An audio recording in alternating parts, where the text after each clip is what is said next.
Shark Critique never dies. Shark Critique never dies. Shark Critique never dies. Shark Critique never dies.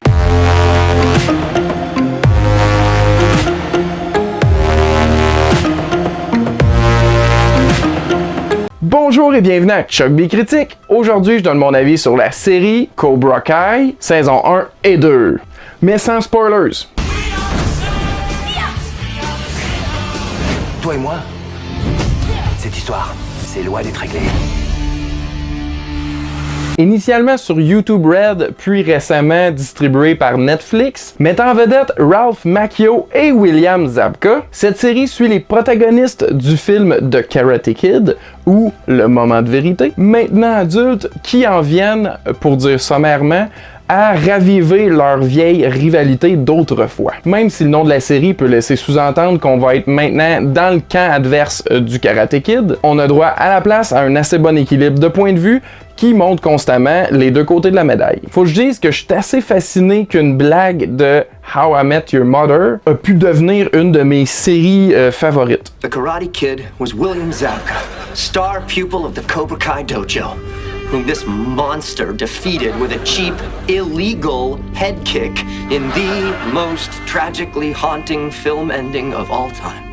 Et ce, en seulement 10 épisodes de 30 minutes par saison. Et même si c'est un format généralement réservé aux sitcoms, c'en est pas une. Le développement mature de ces personnages est définitivement l'objectif principal, à mon avis accompli, de cette série. Mais ça veut pas dire qu'il n'y a pas d'humour. Au contraire, il y a vraiment plusieurs scènes qui m'ont fait rire haut et fort. Tu sais, un vrai rire franc.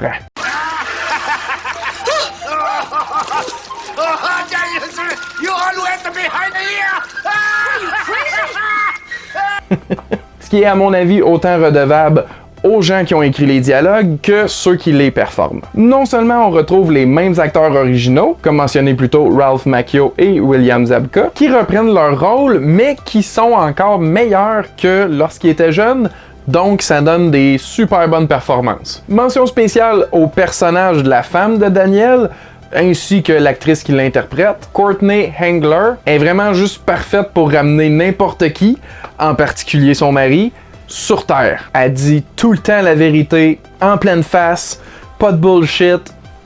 Je l'adore. J'aime vraiment toute la variété des personnages qu'on a, mais fallait que je mentionne elle parce que...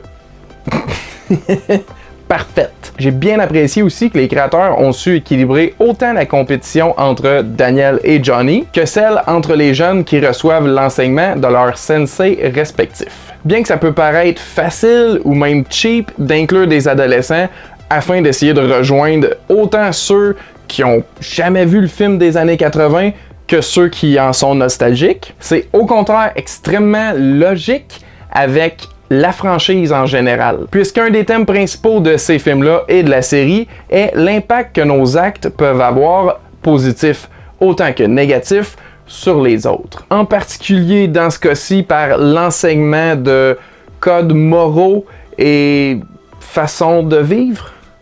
Je peux pas vraiment en dire plus. Et c'est vraiment bien incorporé avec plusieurs autres thèmes comme l'intimidation, l'orgueil et le pardon. Je vous le dis, c'est sérieusement une série qui vaut la peine de découvrir, même si vous n'êtes pas un fan absolu des films. Ce qui est mon cas, et pourtant j'ai adoré chacune des saisons lorsqu'elles sont sorties sur YouTube Red, et je les ai trouvées encore meilleures lorsque je les ai réécoutées une deuxième fois en un court laps de temps lorsqu'ils les ont sortis sur Netflix. En prévision bien sûr d'une troisième saison qui va sortir le 8 janvier 2021, je pense, si je me trompe pas. Donc, de réécouter une série que j'ai déjà vue, alors que j'en ai 10 000 autres dans ma watchlist qu'il faudrait que j'écoute, c'est quand même peu dire. Si vous trouvez que j'ai été trop vague dans ma critique, ben, c'est ça. Je veux pas rien gâcher pour personne, je veux juste que les gens aient la découvrir. Par contre, je prévois en faire une pour la saison 3 en question. Et à ce moment-là, je vais me gâter en particulier pour des spoilers de la saison 3, 2 et 1 all the way. Je vais pouvoir référer à des moments importants, précis, afin de pouvoir explorer davantage. Parce que rendu là, ça devient un peu difficile d'en parler sans en parler, mettons. Tu sais, que je pourrais dire d'autre sans vous gâcher? La musique est bonne. En fait, ouais, la musique originale m'a vraiment plu. Ambiance rétro années 80. Et j'ai aimé aussi les chansons qu'ils ont choisies, qui ont bien fait de payer les droits pour certaines tunes. À part ça, je sais que j'ai l'air de simplement dire tout ce que j'ai aimé, mais ce que j'ai pas aimé, je peux pas vraiment en parler dans cette vidéo-ci, du moins. Je la recommande donc à quiconque qui veut seulement 10 heures de bonne télé au total. C'est à découvrir. Et c'est à noter que c'est une des seules séries que, immédiatement après l'avoir terminée, t'as envie de te lever de ton divan pour aller faire quelque chose.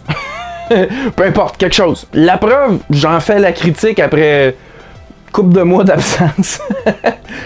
Qu'est-ce que vous voulez? Maintenant, j'aimerais savoir, avez-vous vu Cobra Kai? Qu'en avez-vous pensé? Êtes-vous plus Cobra Kai ou Miyagi-Do? Répondez-moi dans les commentaires ci-dessous. Sur ce, je vous dis merci beaucoup et à la prochaine.